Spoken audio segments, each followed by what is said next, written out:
Buyrak kasal ekanligini 5 ta belgisi. Ko'pchilik buyrak kasalligi asta-sekin rivojlanishini bilmaydi. Eng yomoni kasallik boshlanishi deyarli bilinmaydi. Assalomu alaykum. Men Kamron Zuhridinovich, Zarmet Pratiksha universitet klinikasi vrach-urologiman. Bugun sizga buyrak kasalligining 5 ta asosiy belgilari haqida ma'lumot beraman. Agar sizda shu belgilar bo'ladigan bo'lsa, albatta shifokorga murojaat qiling. Birinchisi bel sohasidagi og'riq yoki noqulaylik. Buyrakning og'rig'iga xarakterli joyi belni ikkita yonboshida og'riq bo'ladi. Og'riq agar siydik tosh kasalligi yoki buyrak shamollagan bo'lsa, uzoq vaqt qattiq og'riq, intensivroq og'riq davom etishi mumkin. Endi bel og'rig'i bilan buyrakning og'rig'ini farqlab olish kerak. Bel og'rig'i ko'pincha yon atrofga, oyoqlarga beradi, pastga beradi va ikkinchi belgisi bel og'rig'ida harakatga bog'liq bo'ladi, og'riqni kuchini o'zgarishi. Og'riqning intensivligi harakatga bog'liq bo'ladi. Turganda, yurganda, egilganda ushlab qoladigan og'riqlar bu bel og'riqlari bo'ladi. Buyrakning og'riqlari doimiy bir xil ravishda og'riydi. Ba'zi bir odamlarda ko'proq yurganida buyrak og'rig'i bo'ladi.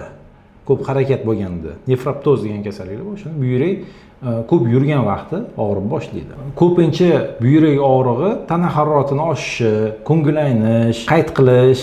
Agar og'riq uzoq vaqt davomida davom etayotgan bo'lsa, bu buyrak yallig'langanligidan yoki buyrakda tosh borligidan dalolat berishi mumkin. Ko'pchilikda paydo bo'lgan buyrak og'rig'i bilan nevropatologga borishadi va uzoq vaqt mobaynida beldagi grija, osteoxondroz, protruziya kasalliklari bilan, nevralgiya kasalliklari bilan davolanishadi. Natijada buyrak qurishiga olib kelgan holatlar bo'lgan. Yana bir holatlar bor. Buyragim og'riyapti deb o'ylab, na samom деле belni og'rig'i bo'ladi.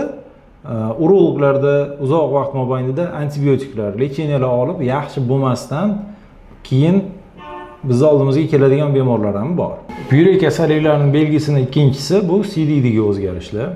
Siydikda rangi, hidi, miqdori va undagi обязательно mikroskopik o'zgarishlari, leukositlari tarkibidagi bakteriyalarning miqdori buyrak shamollaganligidan dalolat berishi mumkin yoki buyrak yetishmovchiligi, eng qo'rqinchlisi buyrak yetishmovchiligi boshlanganligidan dalolat. Qanaqa belgilar bo'lishi mumkin? Bu siydikni juda ham ko'payib ketib qolishi, haddan ziyod. Yoki miqdori kamayib ketib, tanada shishlar paydo bo'lishi, qo'l oyoqlarda shish paydo bo'lishi. Yana siydikda qizarish, qon paydo bo'lishi bu buyrakning kasalliklaridan dalolat berishi mumkin. Buyrak kasalliklarining 3-belgisi bu siyish paytidagi achishish, og'riq yoki yonish hislari bo'lishi mumkin. Bu asosan buyrak va siydik yo'llari infeksiyasi, prostatitlarda bo'lishi mumkin. Bunda qanaqa belgilar bo'ladi? Siyishda achishish bo'ladi, tez-tez peshobga borish bo'ladi.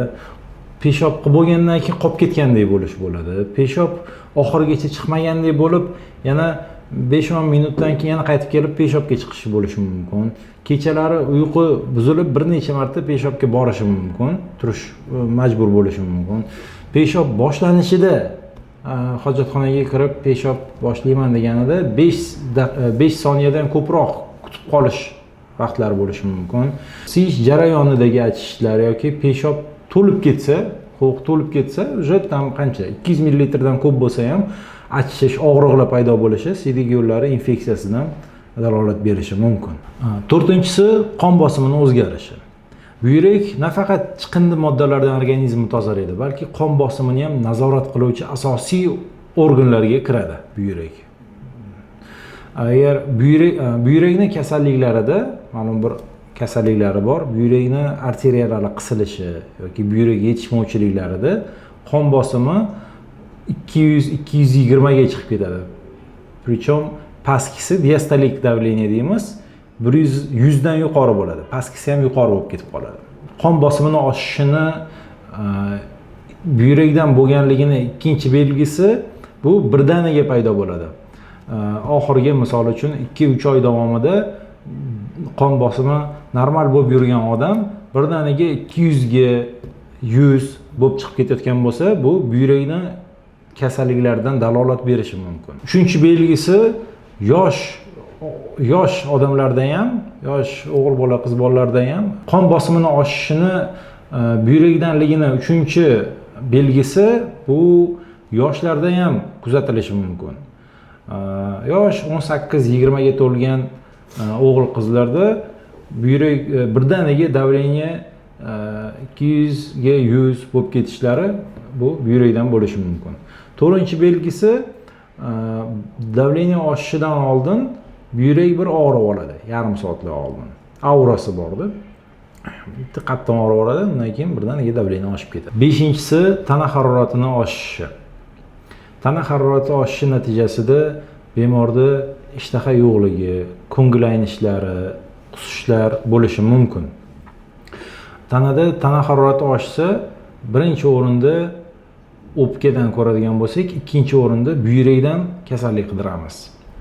Bu bo'lishi mumkin buyrakning shamollashi, siydik yo'llariga tosh tiqilishi yoki gidronefroz degan kasalliklar tufayli tana harorati oshib ketishi mumkin. Bu keskin rivojlanuvchi kasallik. Chunki buyrakning qon bilan ta'minlanishi intensiv bo'ladi, juda ham yaxshi ta'minlanadi. Kasallik birdaniga rivojlanadi. Agar vaqtida davolansa, birdaniga tuzalib ketishi mumkin.